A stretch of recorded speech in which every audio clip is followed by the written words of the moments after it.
कि आज लोगों को, हमारे युवाओं को रोजगार चाहिए, जिन्हें 2 करोड़ रोजगार हर साल देने का झांसा दिया गया था, लेकिन बाद में कह दिया गया कि आप पकौड़े तलेंगे तो वो भी रोजगार है।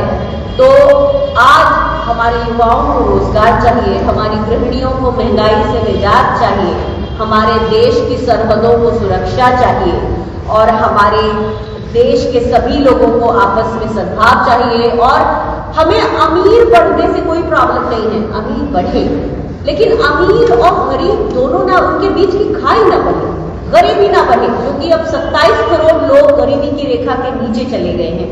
तो ये सारी बातें हमें आपसे कहनी थी। और उसके बाद फिर से हम राहुल जी की इस चिट्ठी पर आते हैं, जिसमें भारत जोड़ो यात्रा का वो संदेश है और भारत जोड़ो यात्रा के साथ कई करोड़ लोग आए, तो वो हमने तिरंगे के साथ यात्रा की थी। और अब ये जागरूकता की जो यात्रा है, हाथ से हाथ जोड़ो यात्रा, ये हम आप सबके साथ करना चाहते हैं। हाथ से हाथ जोड़ो जो हमारा कार्यक्रम है, इसमें हम तमाम लोगों को एकजुट करने का काम करेंगे और हमारा लक्ष्य होगा कि 24 में इस सरकार को किसी भी कीमत पर इस देश पर हुकूमत करने का अधिकार न रहे। क्यों कि बहुत बड़ा षड्यंत्र इस देश की संविधान के साथ हो रहा है। यानी इस देश का उपराष्ट्रपति 13 जज की बेंचों का जो संविधान पीठ का फैसला है, और हमारे इस चीज को दुनिया के अन्य मुल्कों ने माना है कि मूलभूत ढांचे में परिवर्तन नहीं हो सकता। ये सुप्रीम कोर्ट कह रहा है कि नहीं हो सकता और उपराष्ट्रपति कह रहा है कि आप हमारा अधिकार छीन रहे हैं। यानी इसकी मंशा समझ लीजिए कि अगर ये सत्ता में आए तो इस संविधान का रूप भी बदलेंगे।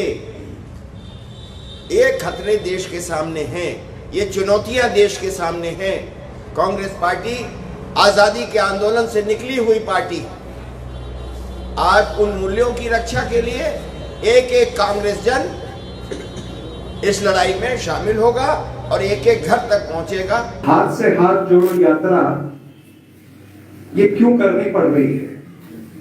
क्योंकि देश के अंदर जिस तरह से विषय उठे हैं, यानी आज बेरोजगारी, यूं तो नरेंद्र मोदी कहते हैं सब चंगा सी, लेकिन देश के युवाओं को अगर पूछें तो वर्ष में इतनी बेरोजगारी नहीं हुई जितनी बेरोजगारी अभी है।